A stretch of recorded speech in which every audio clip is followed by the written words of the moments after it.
आज दिनांक 16 अप्रैल 2021 को मैं डॉक्टर मनोजी राय, एसोसिएट प्रोफेसर हिंदी विभाग TS कॉलेज हिसुआ, स्नातक प्रथम खंड हिंदी प्रतिष्ठा के विद्यार्थियों को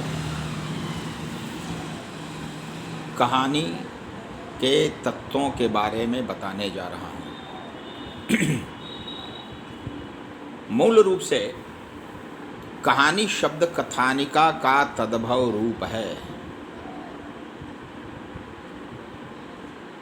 कथानिका यानी कहानी। उस कहानी के मूलतः 6 तत्व होते हैं। पहला कथावस्तु, दूसरा पात्र और उनका चरित्र चित्रण, तीसरा संवाद, चौथा देश काल और वातावरण, पांचवा उद्देश्य, छठा भाषा शैली। इन 6 तत्वों के आधार पर किसी भी कहानी का कहानी कला की दृष्टि से मूल्यांकन किया जाता है। अब सर्वप्रथम विचार किया जाए तो पहला तत्व है कथा वस्तु, यानी कोई एक कथा है, कहानी है। जो कथा विभिन्न स्रोतों से प्राप्त हो सकती है, वह कहानी में आबद्ध होती है। ऐतिहासिक कथा हो सकती है, काल्पनिक हो सकती है, सामाजिक हो सकती है।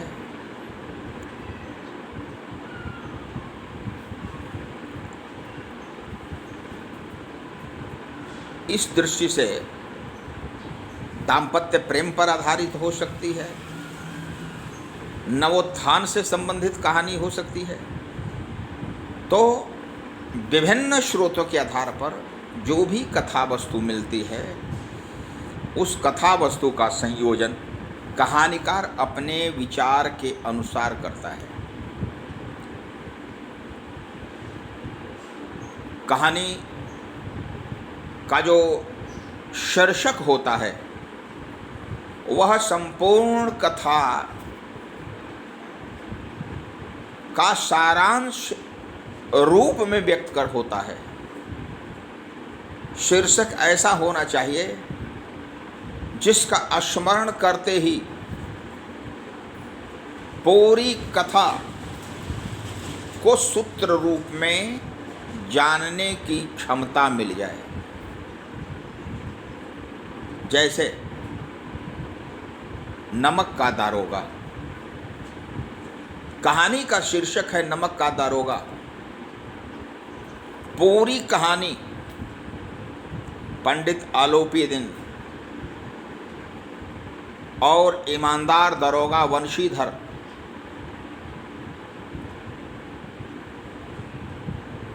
पर टिकी हुई है, जिसमें आलोपी दिन नमक की कालाबाजारी करता है और वंशीधर उस कालाबाजारी को रोकते हैं। स्थिति होती है कि पैसे के बल पर वंशीधर नौकरी गंवा बैठते हैं, लेकिन वही आलोपी दिन बाद में अपने ही पैसे से नौकरी गंवा चुके वंशीधर को नौकरी दिलवाता है।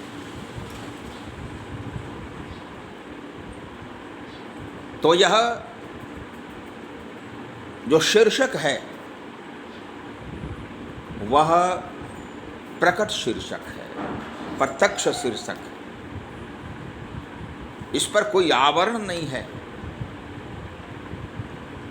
लेकिन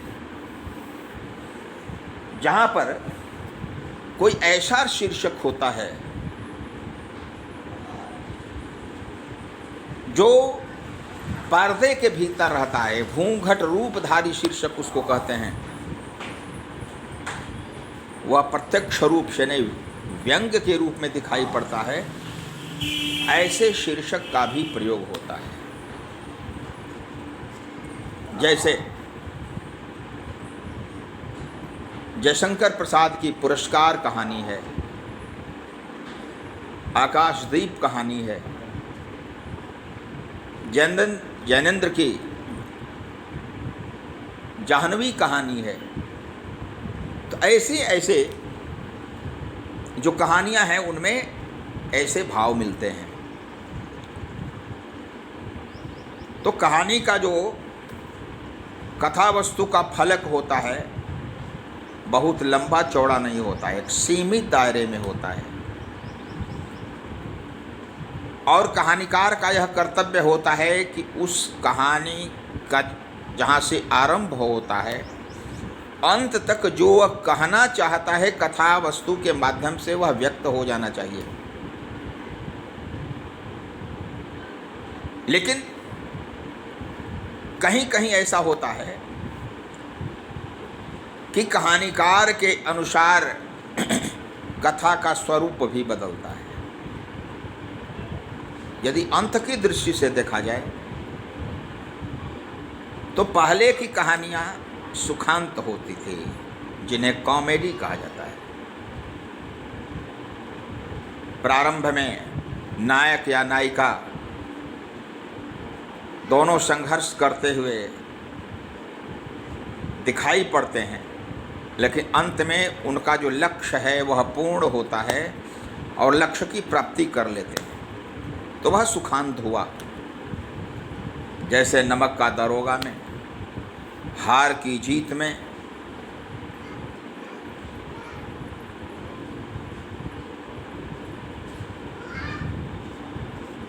दो बैलों की कथा में, ऐसी बहुत सी कहानियां हैं जो सुखांत हैं। लेकिन कुछ कहानियां ऐसी होती हैं जो दुखांत होती हैं, खास करके पाश्चात्य साहित्य से प्रभावित होकर के जो हमारे बीच में कहानियों का प्रकाशन हुआ, उसमें दुखांत कहानियां आने लगी।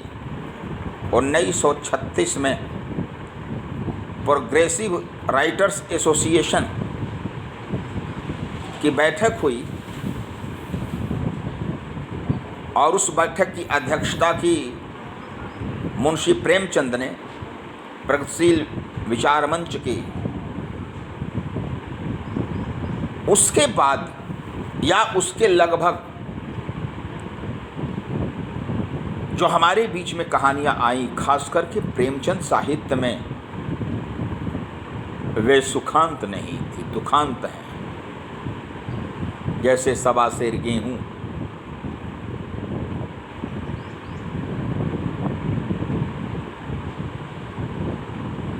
सदगति। उपन्यास में देखा जाए तो गोदान,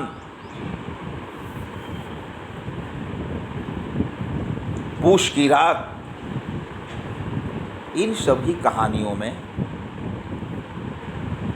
नायक लक्ष्य की प्राप्ति नहीं करता। नायक लक्ष्य की प्राप्ति के प्रयास में या तो अपनी जान गंवा देता है या अपनी संपत्ति को खाक कर देता है। जैसे गोस्वामी तुलसीदास ने कहा है, दासत ही सब निशा सिरानी, कबहुन नाथ नींद भर सोयो। यानी मैं बिछावन बिछाते ही रह गया रात भर, हे भगवान कभी जी भर के सो नहीं सका। वही स्थिति होती है। सदगति का झूरी बेटी के विवाह के लिए पंडित जी के पास पहुंचता है। पंडित जी सुफल दिलाने के, मांगलिक कार्य संपन्न कराने के लिए उस झूरी से इतना काम लेते हैं कि झूरी अंत में मर जाता है और उसके पैरों को रस्सी में बांध करके खींचते हुए गांव के बाहर पंडित जी पहुंचा देते हैं। कौवे, चेल, गिद्ध उस शरीर को खा जाते हैं, वही सद्गति है।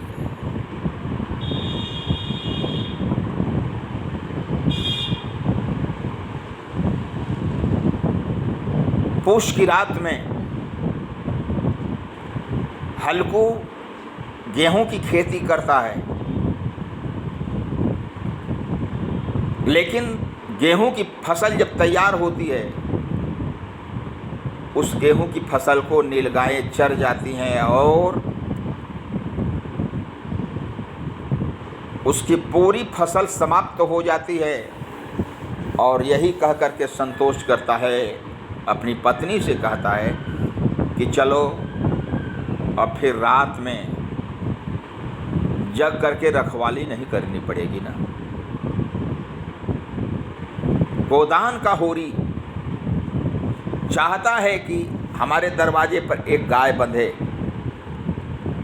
एक गाय खरीदता है, उसे जहर दे देता है भाई।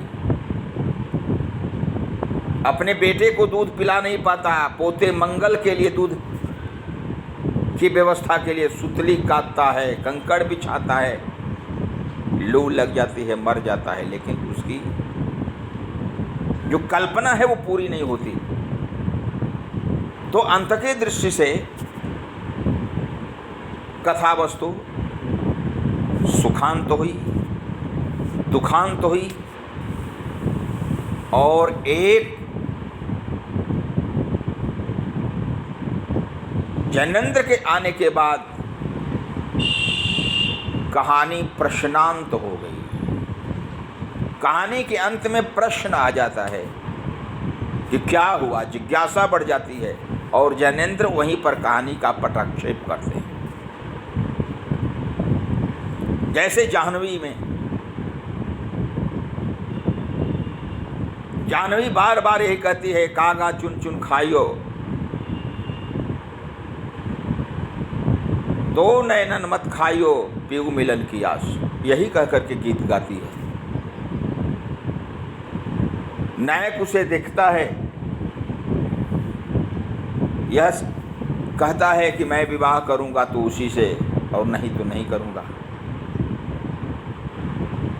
नायक और नायिका का कहीं मिलन नहीं होता है। ये कहानी प्रश्न में ही समाप्त हो जाती है।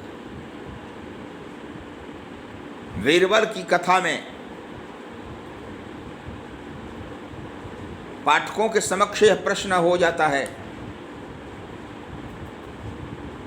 कि आप किसको श्रेष्ठ मानते हैं, राजा को या वीरवर को। वीरवर अपने बेटे की बलि देता है कि राजा साहब सुरक्षित रहें, महालक्ष्मी का प्रकोप उन पर नहीं हो, लक्ष्मी यहाँ से जाए नहीं, वह उनका नौकर है। अपनी बलि देता है, पत्नी की बलि देता है। राजा साहब को लगता है कि नहीं, ये वीरवर तो हमारे ही चलते पूरे परिवार की बलि दे चुका है, इसलिए मैं भी इस जीवन को रखना नहीं चाहता। और वो आत्म बलि देने के लिए तैयार होते हैं, देवी प्रकट होती है। कहानीकार प्रश्न कर देता है कि आप किसे श्रेष्ठ मानते हैं,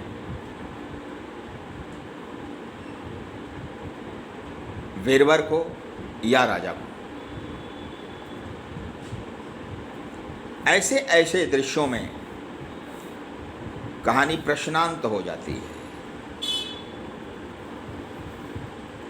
और ऐसे प्रसंग थोड़े कठिन दिखाई पड़ते हैं, जिज्ञासा बनी रहती है।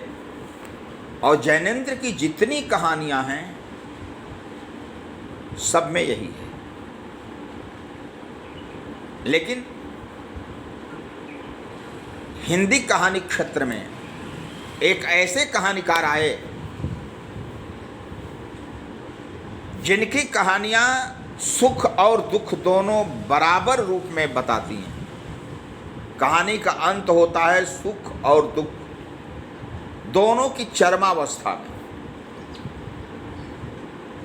और सुख और दुख के मिश्रण वाली कहानी यदि किसी ने लिखी तो जयशंकर प्रसाद थे। उनकी पुरस्कार कहानी, उनकी आकाशदीप कहानी, उनकी गुंडा कहानी, हर जगह ये भाव दिखाई पड़ते हैं।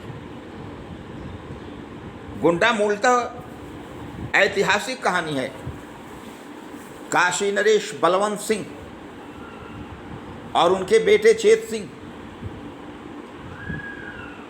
बलवंत सिंह की जो धर्मपत्नी बनी उससे ठाकुर ननकू सिंह विवाह करना चाहता था, विवाह नहीं कर सका। वह बलवंत सिंह की धर्मपत्नी बनी।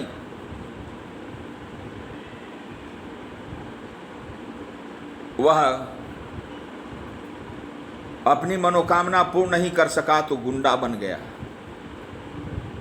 सिंह वृत्ति से जीना और किसी के सामने हाथ नहीं फैलाना, गरीबों को दान करना, यह उसकी प्रवृत्ति बन गई थी। लेकिन जब अंग्रेज राजमाता यानी बलवंत सिंह की धर्मपत्नी को कलकत्ता भेजने के लिए तय करते हैं, गिरफ्तार करने के लिए भेजते हैं, ठाकुर ननकू सिंह अपने वीर समर्थकों के साथ संघर्ष करता है। अंग्रेजों से लड़ते हुए वह घायल होता है। कहानीकार कहता है कि उसका शरीर कट कट करके जमीन पर गिर रहा था, खून के फव्वारे छूट रहे थे। वह काशी का गुंडा था। पाठक उस कहानी के अंत में यह तय नहीं कर पाता है कि इसमें हंसा जाए या रोया जाए। पुरस्कार कहानी में मधुलिका विद्रोही युवक अरुण से प्रेम करती है। अरुण उसकी झोपड़ी में जाता है, लेकिन अरुण जब राजा की हत्या करने का निर्धारण कर लेता है, प्लान बनाता है, मधुलिका उसकी सूचना राजा को दे देती है।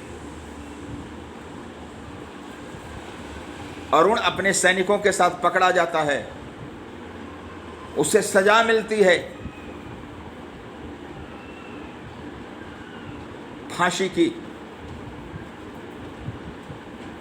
और मधुलिका को कहा जाता है कि तुम्हें क्या पुरस्कार चाहिए। राजा सब प्रसन्न होते हैं।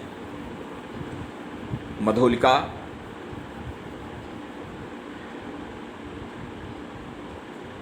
उस विद्रोही युवक अरुण से, जिसके हाथ पैर बंधे हुए हैं, लिपट जाती है। कहानी का अंत वहीं हो जाता है। ये पता नहीं चलता है कि मधुलिका को पुरस्कार वह मिलता है या नहीं। मधुलिका उस विद्रोही युवक अरुण को मुक्त कराती है या नहीं, या विद्रोही युवक अरुण को फांसी होती है कि नहीं। तो इसको प्रसादांत कहा जाने लगा, जहां पर सुख और दुख बराबर हों। इसी प्रकार की कहानी उनकी है आकाशदीप। आकाशदीप में जो चंपा है, कहानी की नायिका, वह अपने प्रेमी बुद्धगुप्त से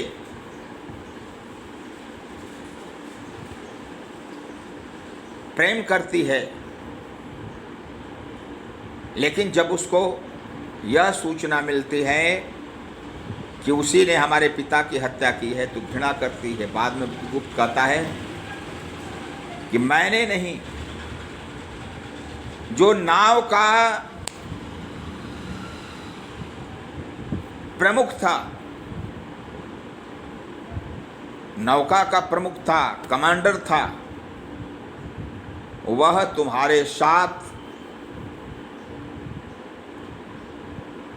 बलात् चेष्टा करना चाहता था, इसलिए उसने अपने कामना की पूर्ति के लिए तुम्हारे पिता की हत्या कराई। वहां पर बाद में चंपा कहती है कि अंधेर है बुद्धगुप्त, मैं तुमसे घृणा करती हूं लेकिन तुम्हें प्रेम करती हूं। बुद्धगुप्त कहता है कि चलो हमारे साथ भारत चलेंगे, उस टापू को छोड़ करके। वहां पर चंपा कहती है कि नहीं, तुम जाओ विभवों का सुख प्राप्त करने के लिए, और मैं इन गरीबों की सेवा करने के लिए यहीं पर रहूंगी। और वह एक आकाश दीप जलाती है, यानी हमारा पति सुरक्षित रहे। उसकी मां भी आकाश दीप जलाती थी उसके पिता के लिए, और यह बुद्धगुप्त के लिए आकाश दीप जलाती है। उस कहानी के अंत में यह नहीं पता चलता कि फिर बुद्धगुप्त उससे मिलता है या नहीं, इसका विवाह होता है या नहीं। तो ऐसी कहानियों को प्रसादांत कहा गया है। तो कहानी ऐतिहासिक हो सकती है, सामाजिक हो सकती है, समाज सुधारक हो सकती है, काल्पनिक हो सकती है,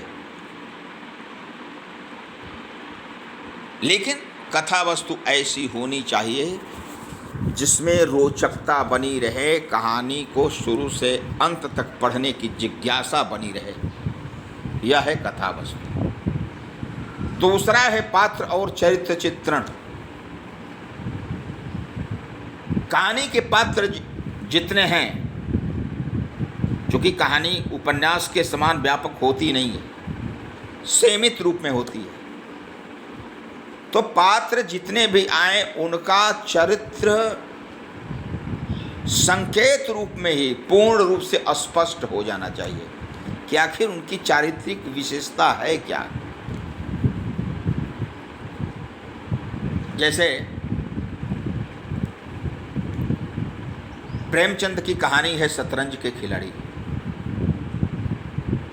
शतरंज के खिलाड़ी में मीर साहब और मिर्जा साहब दो पात्र हैं जो शतरंज खेलते हैं।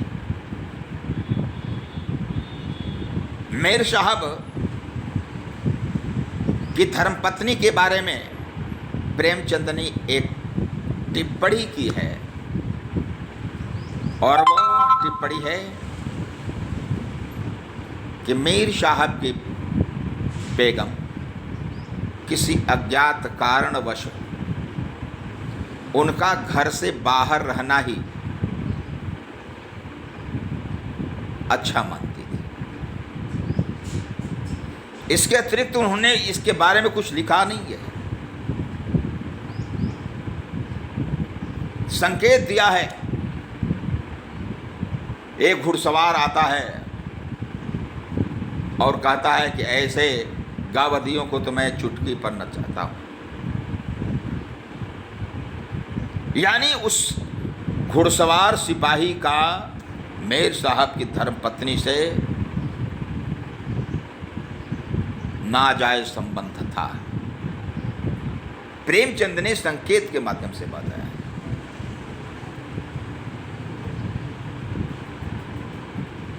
तो कहानी में जितने भी पात्र आए उन पात्रों की ऐसी विशेषता होनी चाहिए, संक्षिप्त रूप में ही, चूँकि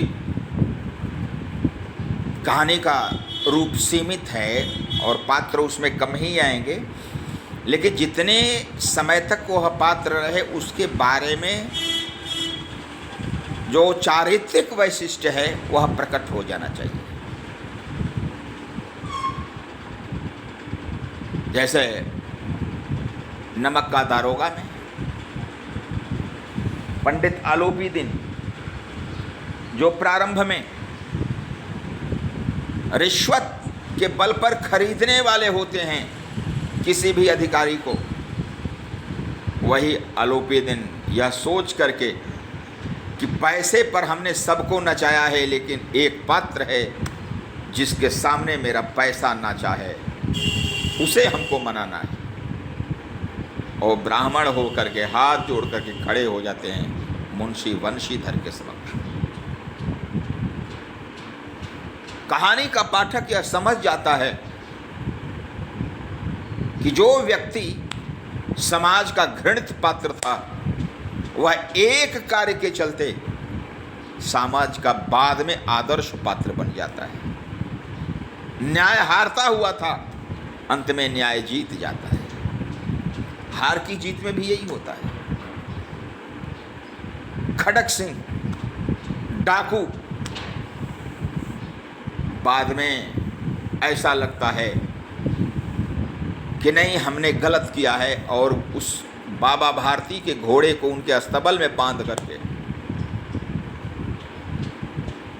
रोते हुए निकल जो जाता है, उसका हृदय परिवर्तन यह बताता है कि उसमें भी मनुष्यता के अंश बचे हुए हैं।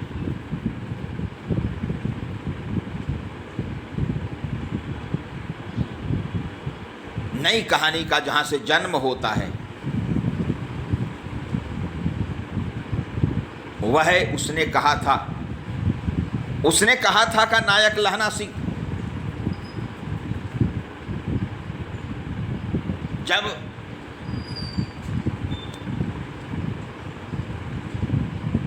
उसकी पूर्व की बाल प्रेमिका यह आंचल पसार करके भीख मांगती है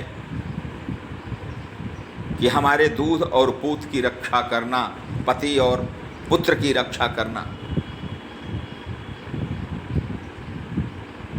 लहना सिंह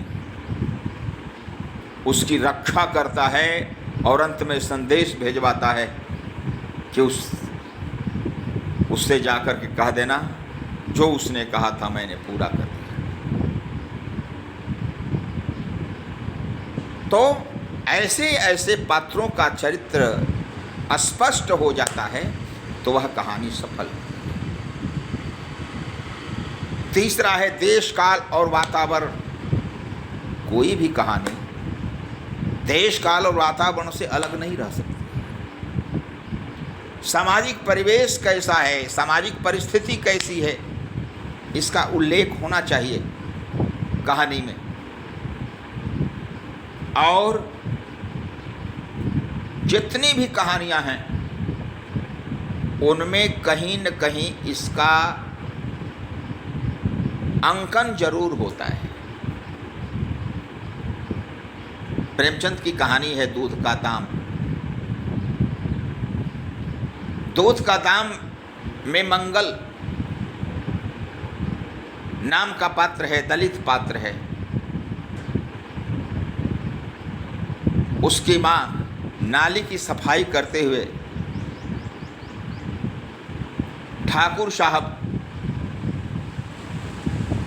के परिवार की सेवा करते हुए सर्पदंश से मर जाती है। जो ठाकुर साहब की पत्नी अपने बच्चे को दूध नहीं पिलाती हैं, वह भंगी की धर्मपत्नी अपने दूध को पिला करके उनको जीवित रखती है। लेकिन बाद में बड़ा हो जाता है, जब उसकी माँ मर जाती है तो मंगल को घर से निकाल दिया जाता है। ये सामाजिक परिस्थिति है, विवस्त्रावस्था। जो धनाढ्य हैं किसी गरीब को गले लगाते हैं स्वार्थ की पूर्ति के लिए, और जब उनका स्वार्थ पूर्ण हो जाता है तब उसे दरकिनार किया जाता है। हर समय घोड़ा यही बनता है, और जब यह उस ठाकुर साहब के बच्चे की पीठ पर सवार होता है सवारी बन करके, इसे दंड मिल जाता है। 1.25 सेर गेहूं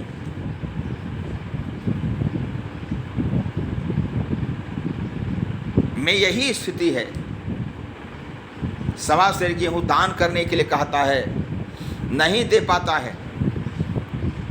अंत में सूद का सूद बढ़ते बढ़ते केशव अहीर का जीवन बीत जाता है, और उसके मरने के बाद उसका बेटा उसी 1.25 सेर गेहूं का सूद भरने के लिए पंडित जी का गुलाम बना रहता है। कहानीकार कहता है कहानी के अंत में कि यह काल्पनिक नहीं, वास्तविक घटना है। तो ऐसे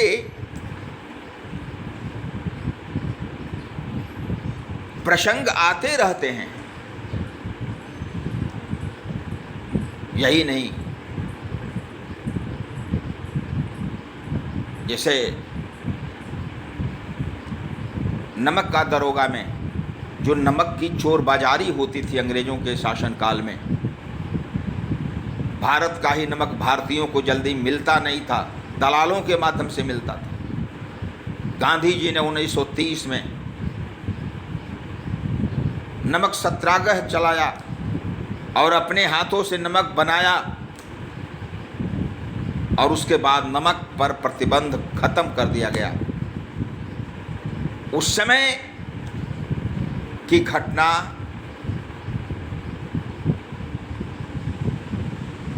वर्णित हुई है,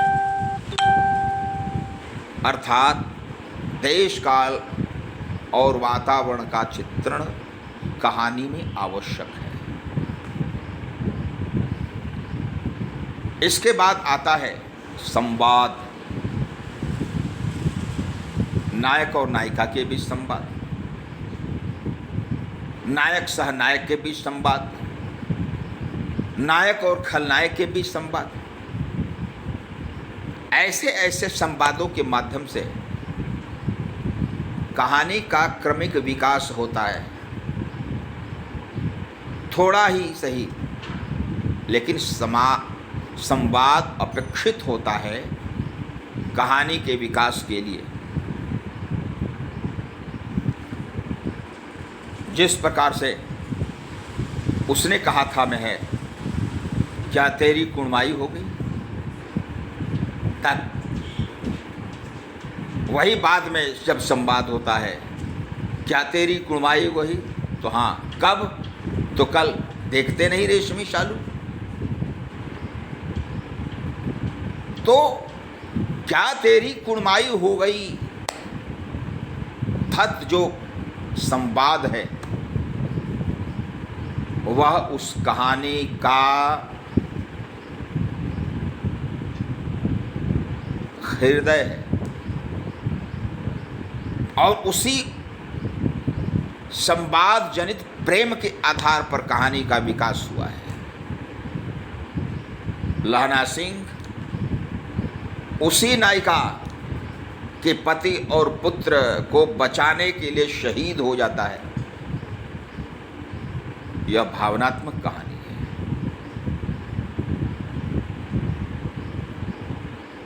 तो कहानी का संवाद ऐसे ही होता है। जैसे पंडित आलोपी दिन और दरोगा वंशीधर में जब संवाद होता है तो 1000 से चलते चलते लाख तक पहुंचता है। वंशीधर कहते हैं कि नहीं, सौदा नहीं होगा, मैं गिरफ्तार करूंगा, और अंत में उन्हें गिरफ्तार कर लिया जाता है। लेकिन वही वंशीधर के समक्ष जब पंडित अलोपी दिन पहुँचते हैं, कहते हैं कि मैंने उच्च अधिकारियों को, कार्यालय सहायकों को पैसे पर खरीदा है, लेकिन आप हैं जिनको मेरे पैसे ने नहीं खरीदा। मेरा पैसा हार गया है। मैं ब्राह्मण हूँ, आपके सामने हाथ जोड़ करके प्रार्थना करता हूँ कि जिस रूप में आप उस घाट पर दारोगा थे, उसी रूप में दारोगा के रूप में जाइए। मैं आपके लिए वह पत्र लेकर के आया हूँ, मेरी प्रार्थना स्वीकार कर लीजिए। मैं ब्राह्मण होकर के हाथ जोड़ता हूँ।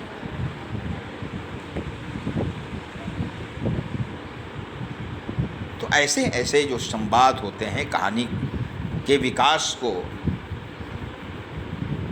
देने वाले होते हैं।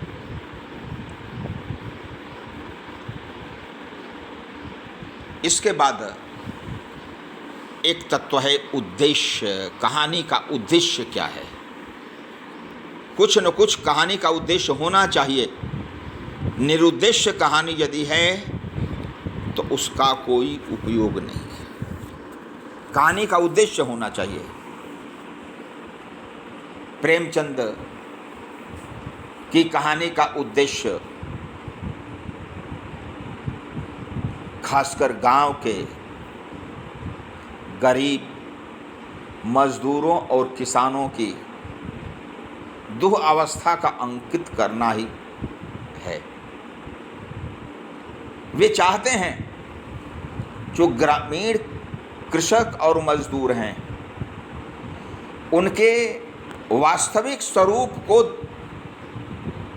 समाज के सामने प्रस्तुत किया जाए।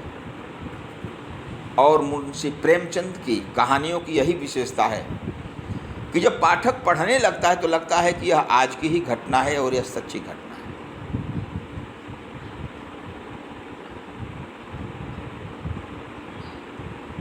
वो कहानी का उद्देश्य होता है और वह उद्देश्य उसमें प्रकट रूप में व्यक्त होना चाहिए। उद्देश्य के बाद उद्देश्य में भी यह देख लेना चाहिए कि कहानी का राष्ट्रीय उद्देश्य हो सकता है, पारिवारिक उद्देश्य हो सकता है, मानवीय उद्देश्य हो सकता है, सामाजिक उद्देश्य हो सकता है। जैसे भी हो, उस कहानी के माध्यम से उद्देश्य की यदि पूर्ण अभिव्यक्ति हो जाती है तो वह कहानी सफल मानी जाती है। इसके बाद जो तत्व है वह है भाषा शैली, यानी भाषा कैसी है उस कहानी की। यदि पूर्णतः परिनिष्ठित हिंदी है, तत्संप्रधान हिंदी है, तो वह सामान्य पाठकों के लिए हृदयंगम नहीं हो सकती। सफल कहानी वहीं पर मानी जाएगी जहाँ पर उस कहानी में तद्भव शब्दों का बाहुल्य हो। देशज और सामान्य रूप से प्रचलित विदेशज शब्द भी प्रयुक्त हों।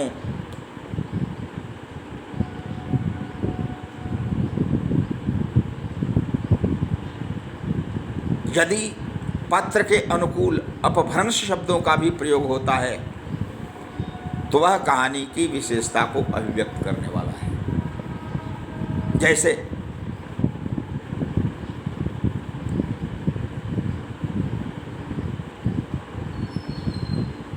जो उसने कहा था में लप्टन साहब शब्द आया है, वह मूल रूप से लेफ्टिनेंट का ही तद्भव रूप है। लप्टन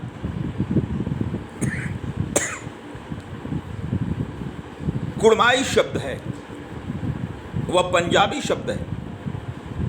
कुड़माई का अर्थ होता है शादी।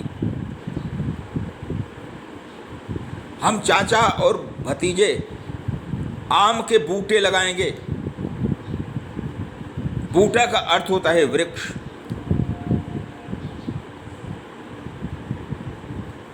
अब की हाड़ में यह आम खूब फलेगा। हाड़ वहां पर आषाढ़ है। तो ऐसे जहां पर शब्द आते हैं वे शब्द भाषाई दृष्टि से इस प्रकार के होने चाहिए कि कहानी को समझने में कोई परेशानी नहीं हो। खासकर जयशंकर प्रसाद की कहानियाँ कुछ दुरूह हो जाती हैं, कठिन प्रतीत होती हैं, और असलियत यही है कि वो तत्सम बहुला कहानियाँ होती हैं जिनके कई शब्द पाठकों को हृदयंगम हो नहीं पाते।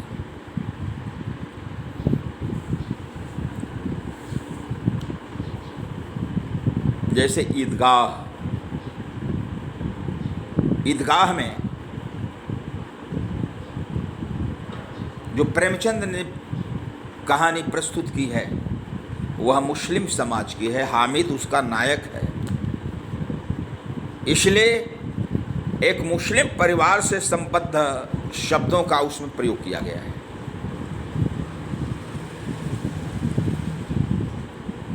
पंच परमेश्वर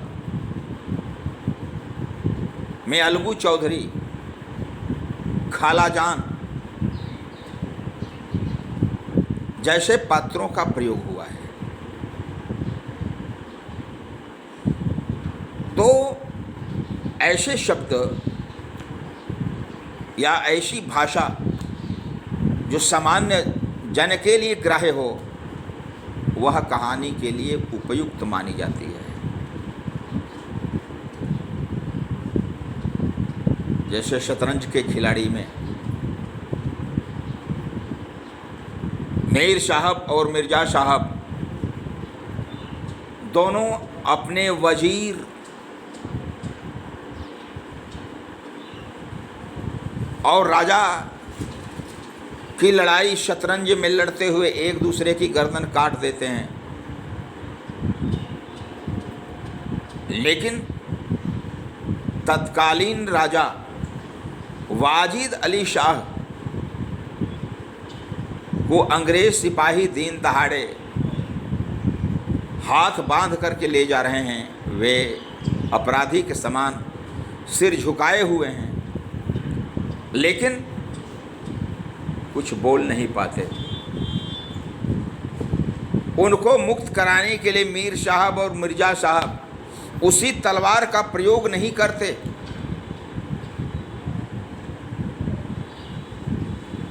इनके आलस्य ने, इनकी काहिली ने इन्हें निर्दयी बना दिया है। ये शहीद भी होते हैं तो वही शतरंज के मुहरों के लिए शहीद होते हैं। अपने अपने परिवार की प्रशंसा के लिए शहीद होते हैं, राजा के लिए शहीद नहीं, वाजिद अली शाह के लिए नहीं। तो ऐसे ऐसे दृश्य जहाँ पर आते हैं वहाँ पर ये लगता है कि नहीं, कहानी के जो शब्द हैं वे भाषाई सौंदर्य से युक्त हैं, और जहाँ पर भाषा हृदयंगम है सामान्य जन के लिए, वह कहानी अत्यधिक सफल मानी जाती है। जैसे बूढ़ी काकी में जो काकी है बेचारे जूठे पत्तल को खा रही है, और जिसकी शादी हो रही है वही भतीजा देख लेता है, उन्हें पकड़ करके लाता है और प्रेम के साथ सभी मिठाइयों को उनके सामने परोसता है, वह बूढ़ी काकी के लिए जीवन का पहला सुअवसर है जब वह भरपेट भोजन करती है और सुस्वाद्य भोजन करती है जिसकी उसने कभी कल्पना नहीं की थी। हर समय उसे कमरे में बंद रखा जाता है। तो ऐसे ऐसे जो शब्द हैं वे कहानी के अनुकूल, पात्र के अनुकूल, प्रसंग के अनुकूल उचित माने जाते हैं और ऐसी कहानियों को सफल कहानी माना जाता है। इसलिए मैं विद्यार्थियों को पुनः बताना चाहता हूँ कि कहानी के 6 तत्व होते हैं। पहले कथा वस्तु, दूसरा पात्र और चरित्र चित्र, तीसरा संवाद, चौथा देश काल और वातावरण, पांचवा उद्देश्य, छठा भाषा शैली। भाषा शैली और उद्देश्य में कभी ऊपर और नीचे कर सकते हैं, पहले भाषा शैली बाद में उद्देश्य, या पहले उद्देश्य उसके बाद भाषा शैली। लेकिन इन 6 तत्वों का मूल्यांकन जब भी प्रश्न आ जाए कि कहानी कला की दृष्टि से अमुक कहानी का मूल्यांकन करें, तो उसका अर्थ ये नहीं कि प्रारंभ से लेकर के आखिर तक कहानी लिखनी है, नहीं, उस कथा को लिखना नहीं है, उस कथा के इन 6 तत्वों के वैशिष्ट्य को वर्णित करना है। इसलिए हमारे विद्यार्थी इस कहानी के 6 तत्वों को याद कर लें और उसी के आधार पर जब भी प्रश्न आए किसी कहानी के वैशिष्ट्य को बताने के लिए उसकी विशेषताओं का उल्लेख करें, आपको अधिक अंक मिलेंगे। अभी लॉकडाउन की परिस्थिति है और इसमें बाहर जाकर के अध्यापन करना कोरोना को आमंत्रित करना है, इसलिए ऑनलाइन ही अध्यापन की व्यवस्था है। इसे आप आवश्यक समझें। समाज के प्रत्येक व्यक्ति से शारीरिक दूरी बनाए रखें, मास्क का उपयोग करें, स्वस्थ रहें और दूसरे को भी स्वस्थ रखें। धन्यवाद।